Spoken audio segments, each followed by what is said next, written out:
for coming. I'm proud to be joined by Senator Murray, Senator Merkley, Senator Klobuchar, Senator Kim, and Senator Murphy, I believe, is on his way. Look, last night, President Trump plunged the country into chaos without a shred of warning. The Trump administration announced a halt to virtually all federal funds across the country. In an instant, Donald Trump has shut off billions, perhaps trillions of dollars that directly support states, cities, towns, schools, hospitals, small businesses, and most of all, American families. This is a dagger at the heart of the average American family in red states, in blue states, in cities, in suburbs, in rural areas. It is just outrageous. Funds for things like disaster assistance, local law enforcement, rural hospitals, aid to the elderly, food for people in need, all are on the chopping block in this new administration. Why? They need tax cuts for the ultra-wealthy, and these cuts, they think, will fund them. Every one of our offices has been deluged with calls from people who are in panic. What is this going to mean? What if I have a hospital that has people on life support? What are we going to do? And just like the January 6th pardons, this decision is lawless, dangerous, destructive, cruel. It's illegal. It's unconstitutional. I spoke to my Attorney General this morning. She's head of the State Attorneys General Association. They're going to court right away on this horror. This, plain and simple, this is Project 2025. Project 2025 by another name. They knew how unpopular Project 2025 was, but the right-wing ideologues are still in control. So they had to do it in a different way, but it has the same consequences and will have the same horrible, negative, overwhelming reaction from the American people. And who is going to be the implementer of this? None other than the chief cook and bottle washer of Project 2025, Russell Vought. Putting someone like Russell Vought at OMB, the architect of Project 2025, is a huge danger sign to America. Attorney General calling you back. Nope. You can put him on speakerphone. Yeah. No. My grandson lost his first tooth. It's a very big occasion. And I told his mother to put $10 under his pillow. I used to get a quarter. All right. Anyway, having Russell Vought at OMB with this power is just frightening. Not to us, although we are going to fight this tooth and nail, but to average American people who depend on this. And what does Vought want to do? Well, you saw it in his blueprint, Project 2025. Eradicate basic services, eradicate investments that help tens of millions of Americans, all so they can pay for the tax cuts for the ultra-rich. It's hard to overstate how destructive this decision is for the country. He has a lot of really bad decisions for which the American people will rebel, and politically is going to be very unpopular. But this is the worst of the worst. The worst of the worst. In our states, we've talked to people, every one of us. People are scrambling to figure out what it means to them. We're getting panic calls. How are people going to make mortgage payments? How are small businesses going to keep their staff if their federal funding is shut off? Virtually any organization, school, state, police office, county, town, or community depends on federal grant money to run its day-to-day operations, and they're all now in danger. Nonprofits that help disabled veterans are in danger, thanks to Donald Trump. Funding that supports our transportation system and infrastructure is now in danger, thanks to Donald Trump. Hospitals, particularly rural hospitals, and community health centers are now in danger because of Donald Trump. Meals on Wheels are in danger because of Donald Trump. Our cops and firefighters are in danger thanks to Donald Trump. Funding for the non-security grant program, which protects synagogues and temples from anti-Semitic attacks, we saw one in my neighborhood just Sunday, is now in danger thanks to Donald Trump.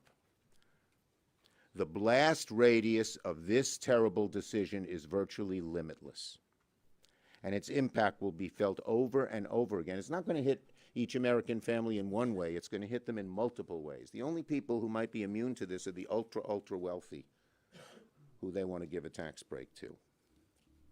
The Trump administration is robbing Peter to pay the billionaires. American families, make no mistake about it. The money being taken from them will be spent, but not on them. Instead of going to support for your community, it's going to the ultra-wealthy and the mega corporations. This is cruelty. This is lawlessness. This is a heist done on a national scale. No matter how much he may believe he does, the president does not have the authority to ignore the law, and we're going to fight this in every way that we can. Senator Murray. Well, thank you very much. Look, we were coming here today to talk about a very simple resolution on a different kind of lawlessness by the president in response to him pardoning violent criminals and insurrectionists who attacked police officers. That resolution, so you know, very simply reads in its entirety, resolved that the Senate disapproves of any pardons for individuals who were found guilty of assaulting Capitol Police officers. Now, you're going to hear more from me and others regarding that resolution later on the floor today. But we are here today to respond to the OMB memo issued by the Trump administration last night. In a brazen and illegal move, the Trump administration is working to freeze huge amounts of federal funding passed into law by Republicans and Democrats alike. The scope of this illegal action is unprecedented and could have devastating consequences across the country for real people. We could see a screeching halt to resources for childcare, cancer research, housing, police officers, opioid addiction treatment, rebuilding roads and bridges, and even disaster relief efforts. He was just in California to witness the devastation, and now he is holding back that aid. Trump's actions would wreak havoc in red and blue communities everywhere. This is funding that communities are expecting, and this memo is creating chaos and confusion about whether these resources will be available to them. Entire budgets and payrolls across the country are carefully hinging on these resources. We are talking about our small towns, our cities, our school districts, our universities, and a lot more. Will local Head Start facilities get their funding? Will grantees at our local universities get the funding that they use to continue clinical trials? What does this mean for our homeless veterans we are working to get housed? Americans should ask themselves, is it woke to fund cancer research or to rebuild an unsafe bridge? All of these critical priorities are funded by the grants the Trump administration would pause tonight. This illegal move is a massive, massive overreach by the Trump administration. The American people did not vote for this kind of senseless chaos. So I am urging the Senate Budget Committee Chair, Lindsey Graham, a fellow appropriator, to hold Russ Vought's nomination that was supposed to occur this Thursday. Republicans should not advance that nomination out of committee until the Trump administration follows the law. The law is the law. The Trump administration must immediately reverse course, follow the requirements of that law, and make sure that the nation's spending laws are implemented as Congress intended. Senator Merkley.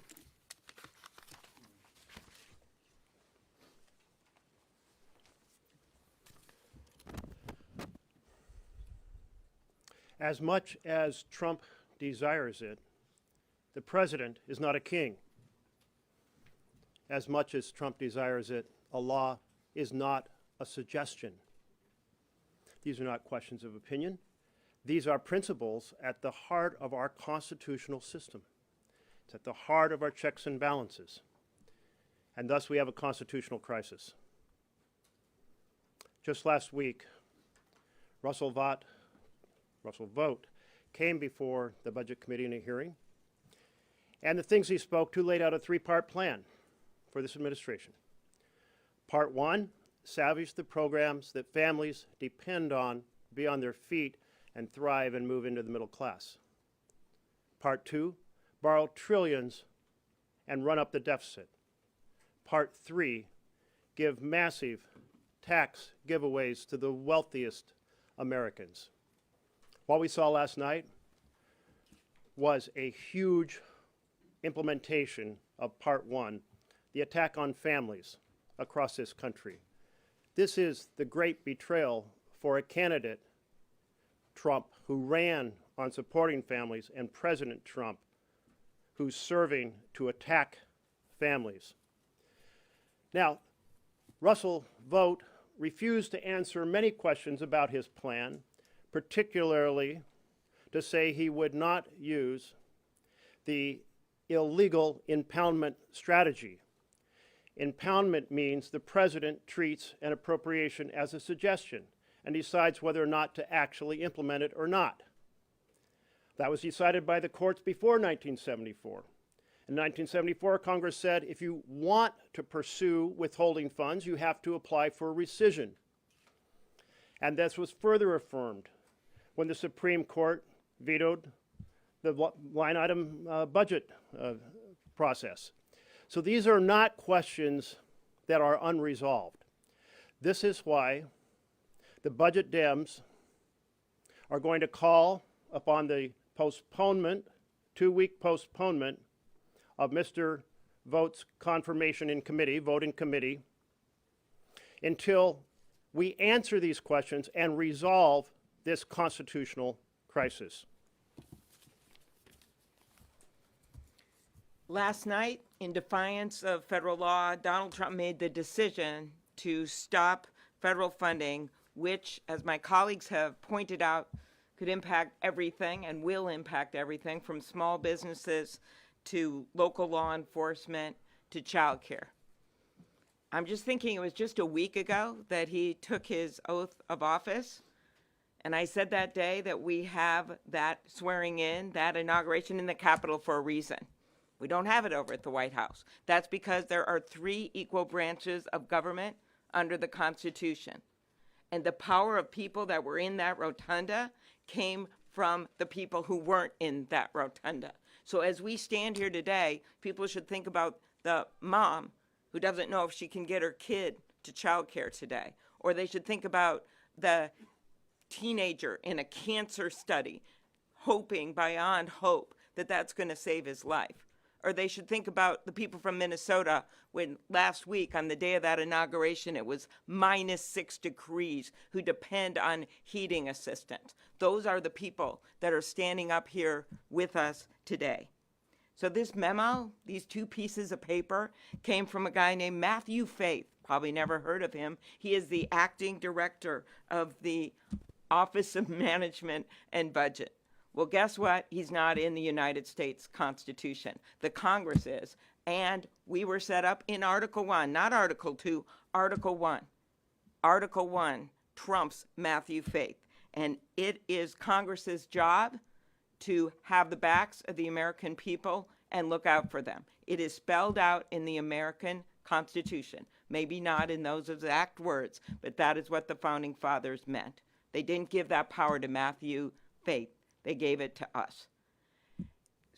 I hope that our Republican colleagues will join us in taking this on. They have the majority in the Senate. They know what the Constitution says. And to add to that, they joined us in voting for this funding and to help with these very important causes. The cancer research, I use that as an example because a mom called me this morning about a clinical trial. That cancer research, they voted for. They're proud of it. They put it in their campaign TV ads. So they must join us in stopping this unconstitutional power grab by the Trump administration.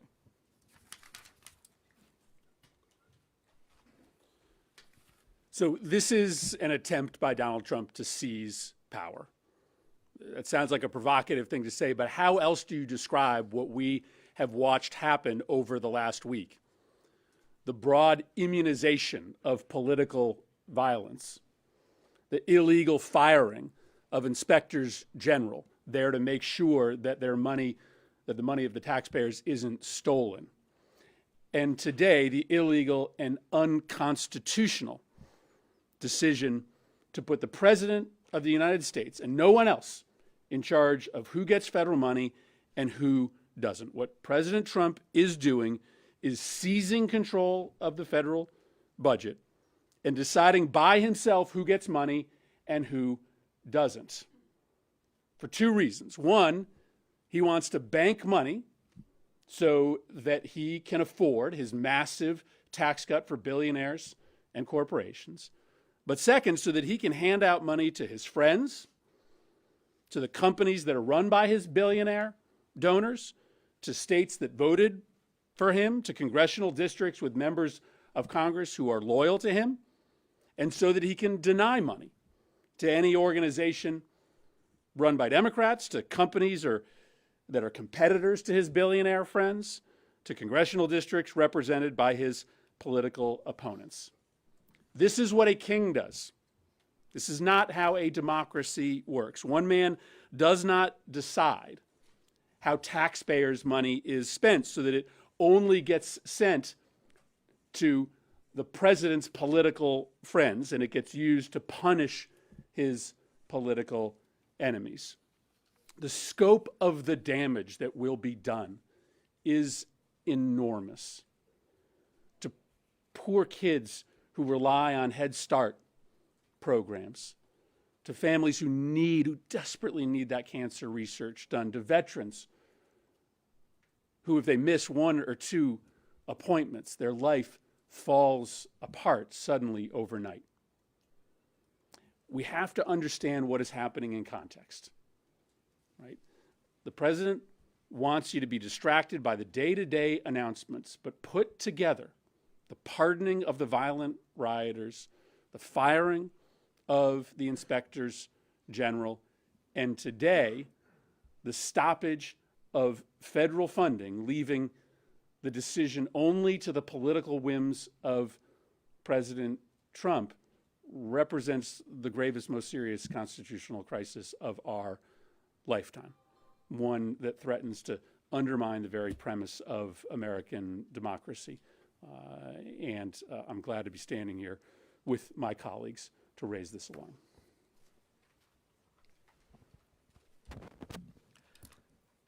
As everyone up here has been talking about, we are getting phone calls and emails from our constituents, people back in our state, and the word that everyone uses is chaos. And as I've been thinking about it, I'll be honest with you, chaos is the point because chaos is their plan. This is going exactly as they want it to go. They could have chose a different way to try to figure out how to be more effective and efficient if that was actually their goal. But their goal is to sow chaos. And I hope the American people see this, because this is the style of governing, or quote-unquote governing, that we will see for the next 4 years. And the American people have to ask them, is this what they want? What we see right now, whether it's the actions we see with this with OMB, or the firing of the inspector generals and the independent advisors there, or what we saw at USAID and the leadership there, you know, what we see right now, it's showing that the defining phrase of Trump's administration and the beginning of his administration isn't the golden age. It's a phrase that he used during the campaign, the enemy from within.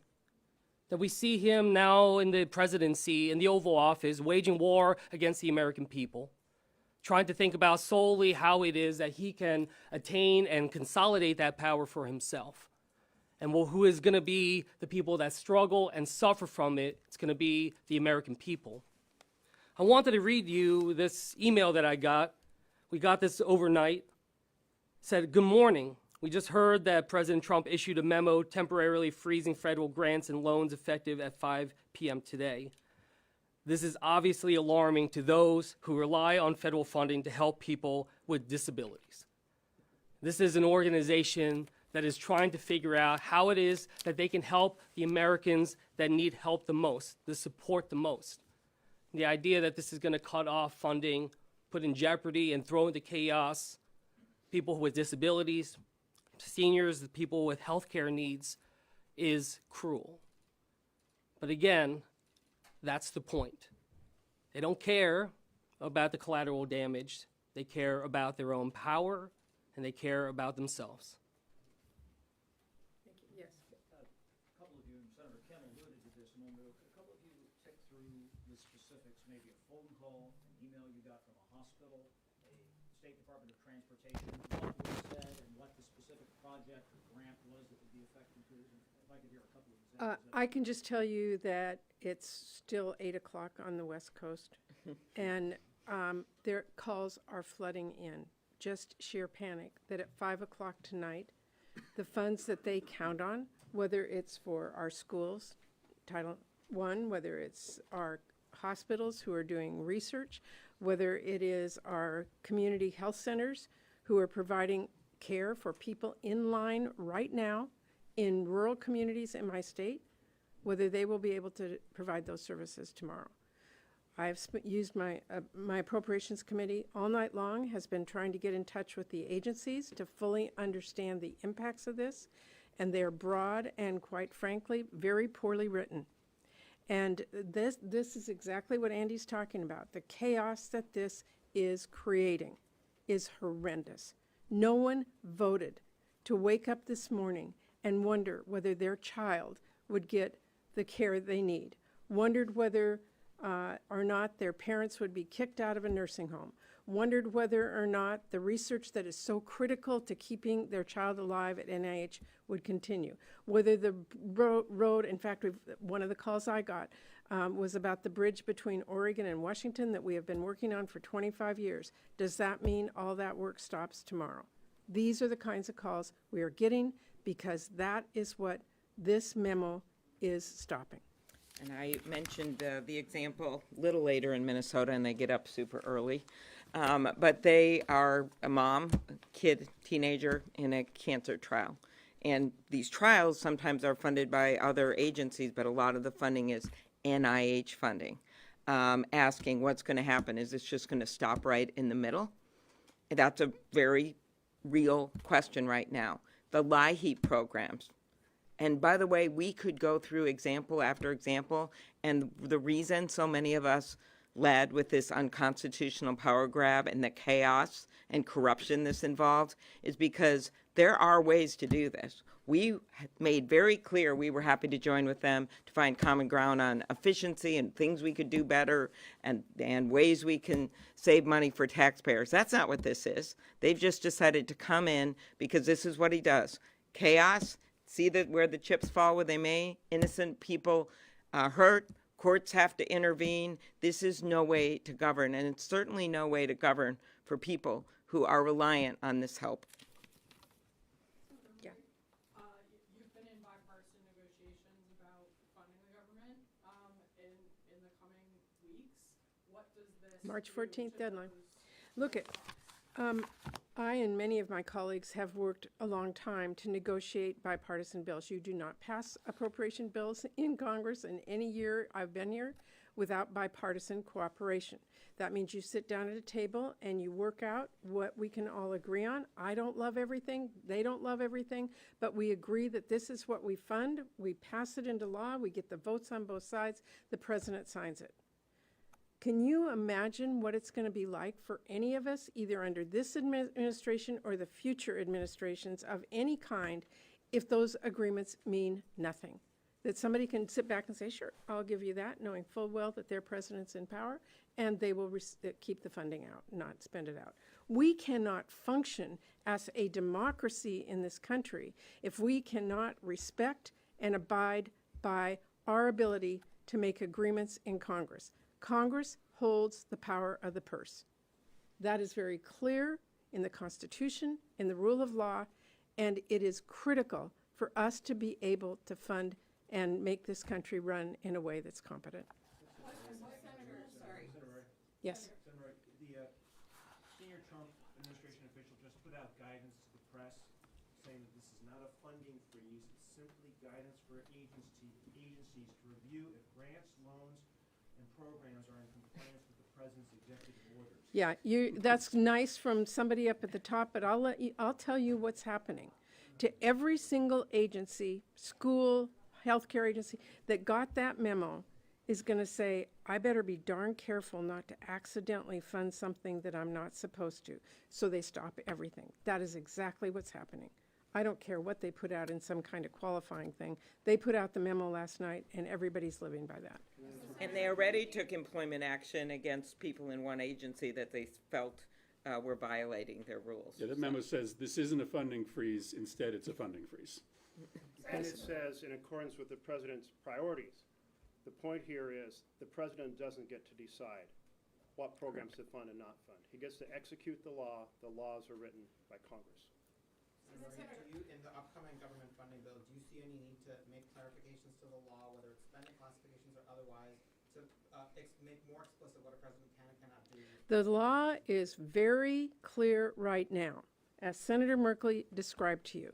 And in fact, when vote came before the Budget Committee, I asked him, are you going to follow the law? He said, well, we don't believe in that law.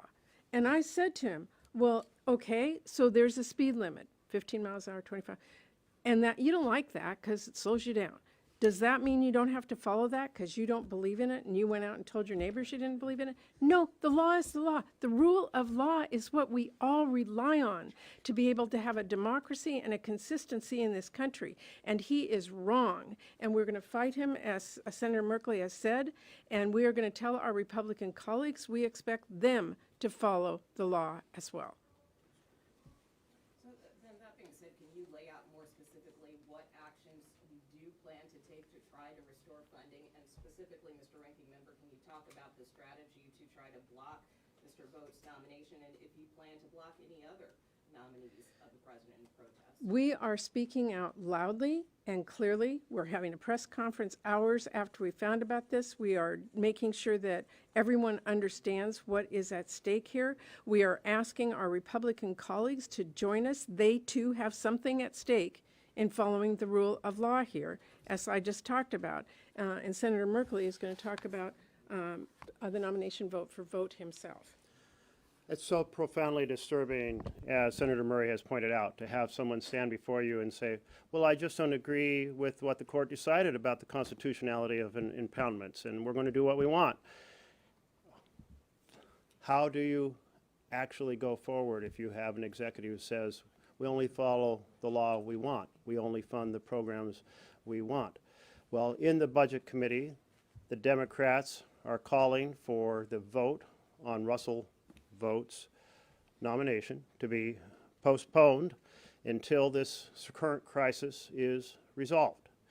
And we do not have the power to specifically to answer to break a quorum. We do not have the power to force the chair, but I hope that the chairman of the Budget Committee, realizing how this attack on the foundations of our Constitution is unacceptable, will join us in standing together. I'd like Senator Angus King to have a moment to speak as well. This is a profound constitutional issue. What happened last night is the most direct assault on the authority of Congress, I believe, in the history of the United States. It is blatantly unconstitutional. Article 2 does not give the executive the power to determine budgets or expenditures. That power is vested in Article 3 in the Congress. And if this stands, then Congress may as well adjourn. Because the implications of this is, the executive can pick and choose which congressional enactments they will execute. The president took an oath the other day to faithfully execute the presidency of the United States. That means to execute the laws that are passed by Congress, not edicts passed by the Office of Management and Budget. So I hope and believe that our colleagues on all sides of the aisle will realize that this is not a political discussion. This is not a programmatic discussion. This is an institutional discussion that goes to the viability and authority and expertise and work that's based upon Article 3 of the Constitution. This is just a usurpation of authority. As I say, I believe, I've never seen anything quite like this in American history. Richard Nixon tried to do it. The Congress passed a specific statute, which has been the concept, the basis of which has been upheld by the Supreme Court in Train versus New York. And to assert this power really renders the power of Congress a nullity. And as I say, I hope members of both sides of the aisle will realize this and stand up for the institution. James Madison said the interests of the individuals will enable them or empower them to stand up for the interests of the institution. And if this stands, this will redound to the detriment of both parties, whichever party is in charge. Imagine for a moment if Joe Biden did this, there was a Republican Senate, Republican Congress, and they passed a statute saying we want to fund Head Start, and Joe Biden said, no, I don't like Head Start, I'd rather put the money over here. We'd be hearing a lot of reaction, and the reaction should come from both sides. So as someone who has worked in the law and worked with the Constitution for many, many years, I was stunned last night to see this order. I thought first it was a production of The Onion because it's so grossly, blatantly unconstitutional and threatening to the foundation of the separation of powers under the Constitution. Thanks, Madam Chairman. Thank you. Last question? Senator Murray, can you lay out some of the next legal steps? Senator Schumer mentioned the lawsuit. What do you see as the next steps? Obviously, we're like 12 hours into this, and we have multiple state attorney generals as well as others who are looking at what our next steps can be in the courts.